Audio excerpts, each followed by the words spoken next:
Welcome back to When Spring Came, a story about depression. Maybe not about indie horror, but I do swear there are some forms of horror elements in it. But outside of that, it's probably mostly a depression-related story.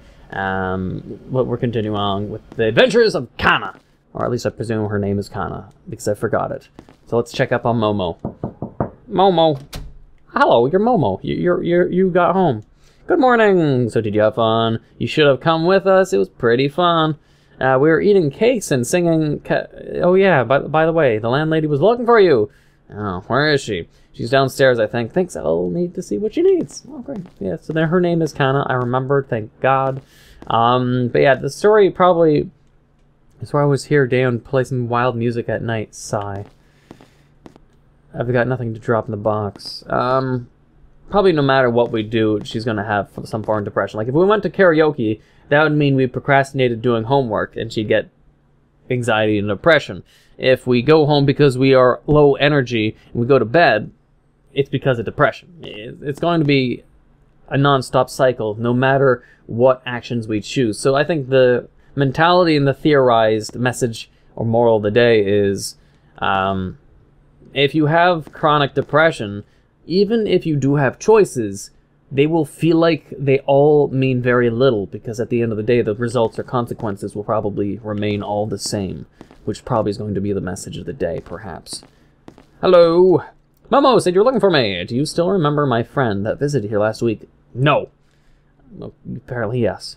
He left his wallet here. Can you please meet up with him in the city? Sure, I think I still remember what he looks like. Thank you very much, darling.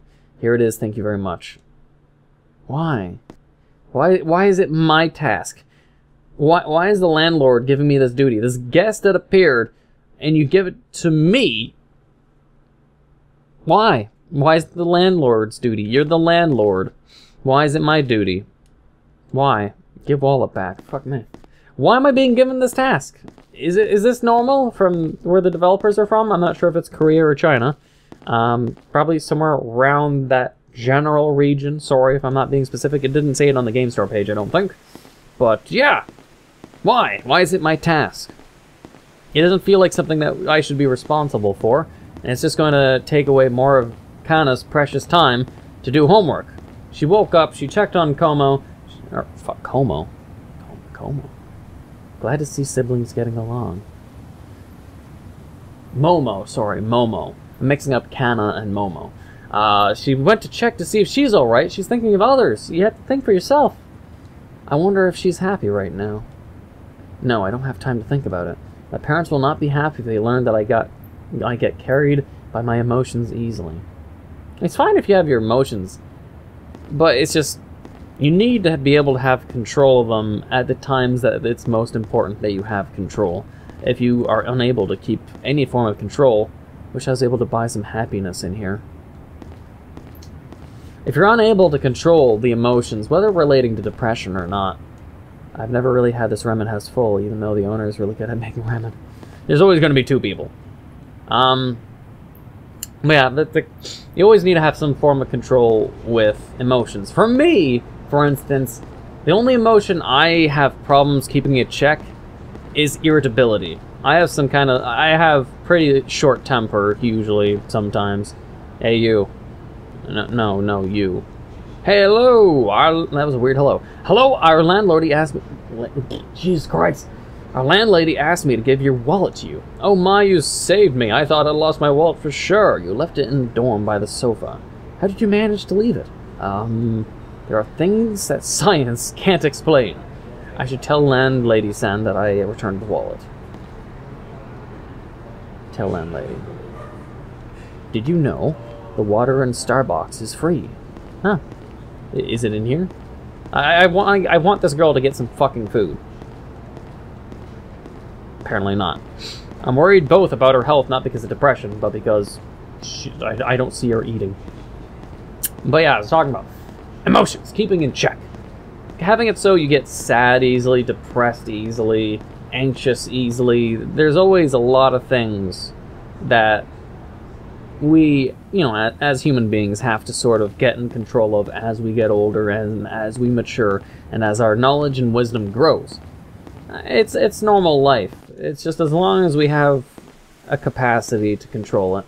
And for this story, it's just going to be about depression and likely anxiety. Anxiety and depression are synonymous with each other, for the most part. Because usually if you take antidepressants, what they give you typically for antidepressants is the same as what they would give you for anti-anxiety medications. Very much the same thing, or very similar. I was able to return the wallet. I'm glad. He must have been worried sick. He kind of looked calm, though. He's always like that. He doesn't like showing it. But deep down, he's worried sick. Chuckles. Hey, are you okay? Did something happen? I just remembered something. It's nothing. Okay, but always remember to take care of yourself. You make me worry a lot. I'm sorry for always being a burden. She didn't say that out loud! Always remember to take care of yourself, okay? I feel exhausted. Maybe I'll take a quick nap before lunch. No! She's already going down the rut. Like, Sav, I mean, thinking about others is okay, but it's just you don't sacrifice so much for others. If you spend so much for others but so little for yourself, human life is about balance. So it's like the best way or best advice I could give, seeing those kids, I wonder how she's doing. I have to be strong. Yawn. I'm like exhausted all of a sudden. I think I'll go to bed. No! Homework! Homework! I remember my college days. I only got high grades in college because I would do all-nighters. Like, I was the lazy son of a bitch. I remember when I graduated college, I was like, I don't deserve these grades, because I knew there was a lot of students in my classes who were struggling, who had anxiety, who had depression, who were in the same class as me, and they were, like, stressing out over tests and quizzes. They're like, you know, like bookworming books, and they're facing the books, man, I gotta study. And I'd be at home playing, like, Guild Wars 2 at the time. I played, like, 500 hours of Guild Wars 2. And when I'd go to class and they're like, oh my god, did you study? I was like, I was playing MMORPGs all day. And I'd still get great grades. For me, it was like, a part of me felt like I didn't deserve the grades, but the other part is, of course, well, I mean, I would have had to fucking did well on exams and tests and quizzes, obviously, because I was at least putting effort somewhere in between a lot of fucking gaming. But I don't know, that was before I started YouTube. No, I reject this. What is green button on the Xbox controller? Oh, apparently we don't have a choice. Well, come on, homework. Fuck, okay, let's sleep. Let's just progress the story, I guess. But, I don't know. The whole point, I think, one of the best advice I could give so much fucking advice to people that are depressed or do have anxiety issues, is typically, my rule of thumb is I overslept. I promised to meet Momo at Twice Cafe tonight. I remember it was in the city. Great. Like, we have a phone. Oh, don't forget our promise. I'm already here at Twice Cafe. Oh, no. You have a phone, but you're not calling anyone or texting. Do it. Instead, she's physically walking over everywhere. Sometimes looking at these instant food fridges. Oh, okay, so sometimes looking at all these, so she did get food at some point without me knowing. And she's never used the stove, probably. I should buy Momo a Kobe beef, or Kobe beef. Pork. The best advice I can give, and let me just check these rooms first. Another night listening to his wild music. Is to basically, one of the best ways like to understand self is two things. One, find out what it is you love to receive or to give. Second, find out what you complain about the most. The ones who will likely know what you complain about the most is family members and closest of friends. If you ask them, what do I complain about the most, then you can find out what they answer you if they're being honest, you know, not bullshitting. Try to take all the input. Is that what you're complaining about is what you need or feel like you need more of or less of. And if you can find out what it is, you might be able to then juggle and balance what it is you are deficient of. Like if you're malnourished of, say, let's say you're a little bit of a bratty person, for instance, and you need more attention, then you'd be like, I need more attention, you know, you complain about it. The whole point of being healthy and having a balanced lifestyle is the golden means. You're supposed to find out what it is you want. Like the typical example is for the golden mean is the comparison. Say courage. There is there's the middle of being courageous. There is the extreme factor, the one extreme factor of being so courageous that you're reckless or arrogant, and then you have the too little about it, and that's being, like, there's courage, there's reckless or arrogant, and then there's just being, what is the word I'm thinking about? Fuck me. Okay, here we go. I just looked it up on fucking Wikipedia because I completely forgot, but anyway. Golden mean is the philosophy from Aristotle, and basically, the best example for anyone to just sort of get the little grasp of it is, in the Aristotelian view, courage is a virtue, but if taken in excess, would manifest as recklessness, and in deficiency, cowardice. That is extremely important in my mind. It's one of the things I always keep in mind as a motto, or, you know, a life thing to keep in mind as a virtue. And that is, if you find out what you have in excess and what you're deficiency of, try to find the golden mean, the middle. It's golden. If you have most things that you complain about, most things that you love, and you can balance it in the middle and find the happy zone, you will be more balanced, you'll be more happy, you'll be more content with life. And that's why I can just sort of live in my position and be like a sloth. I feel like a sloth, you know? If I were to explain how I feel about life in general, things can go shitty for me, things can go horribly, I can feel like shit, but since I, for the most part in my life, am in the golden middle, let's call it, for the golden middle, the Goldilocks theory, or the Goldilocks theorem, I'm in the middle, so no matter what happens, I always feel content with life and overall because everything usually is in the middle. I am always in the middle. Hey, sorry I'm late. Let me guess, you took a long nap again. Haha. Yes, I did. I always have trouble getting out of my sweet bed. Sorry. Why don't you take a seat? Let's eat. I'm starving. Sure. We should sit together, not far away apart. Come on. Let's be friends.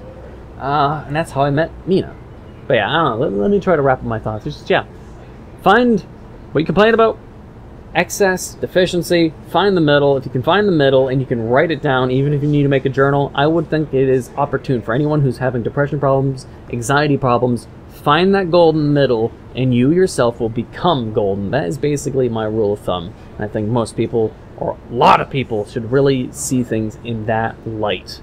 Outside of that, let's just continue the game and stop my ranting. And that's how I met Mina. You guys are really close. That's good. That's a relief. I remember Tyr had difficulty making friends back home. How's your paper on deforestation going? I don't want to lie, fuck off. Yellow is the top, so I'm having a hard time with my paper. I don't think I'll be able to finish it on time. Sorry, I don't know much about your topic. If you need help with your paper, I think Dr. David may be able to. Who is he?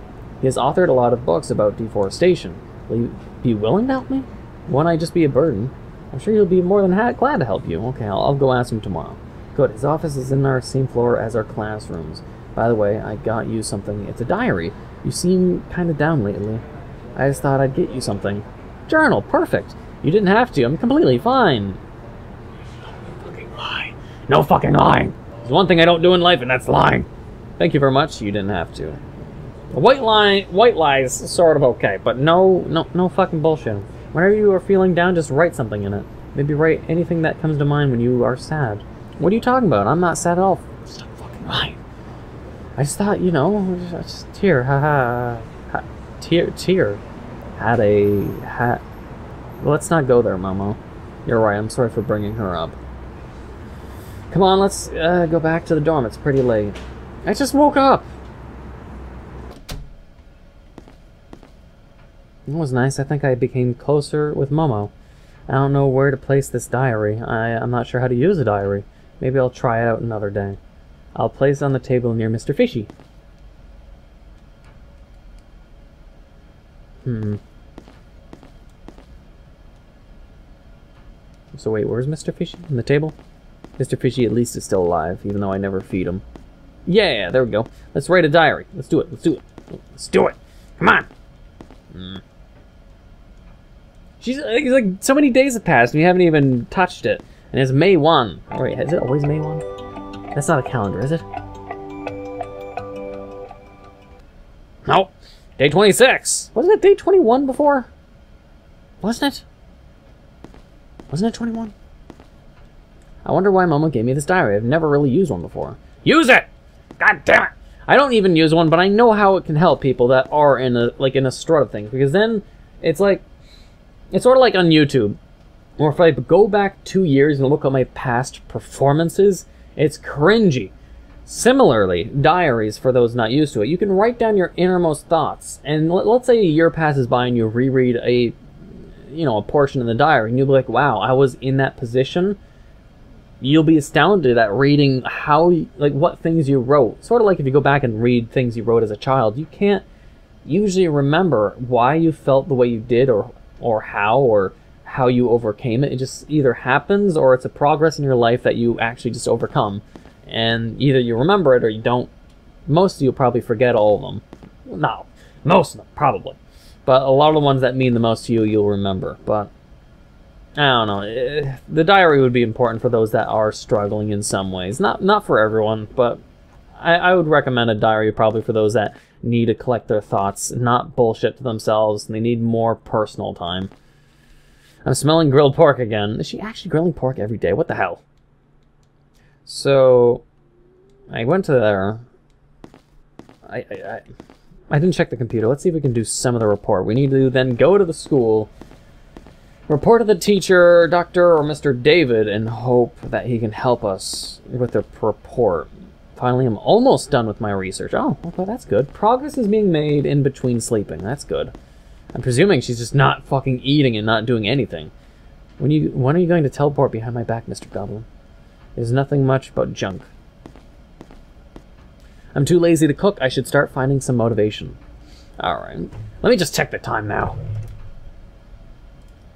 Yeah, I think I'm just going to end it here for now. But outside a lot of my rants, I'm going to try not to rant as much. But in these kind of opportunities when we're talking about depression, I just feel a strong need to want to try to give advice, suggestions, and to help people. Because I know a lot of people use YouTube as a means of ventilation. They watch people and commentaries and people and other personalities who usually, to them, give them positive energy. Like, I am dispersing my genuine fucking emotions.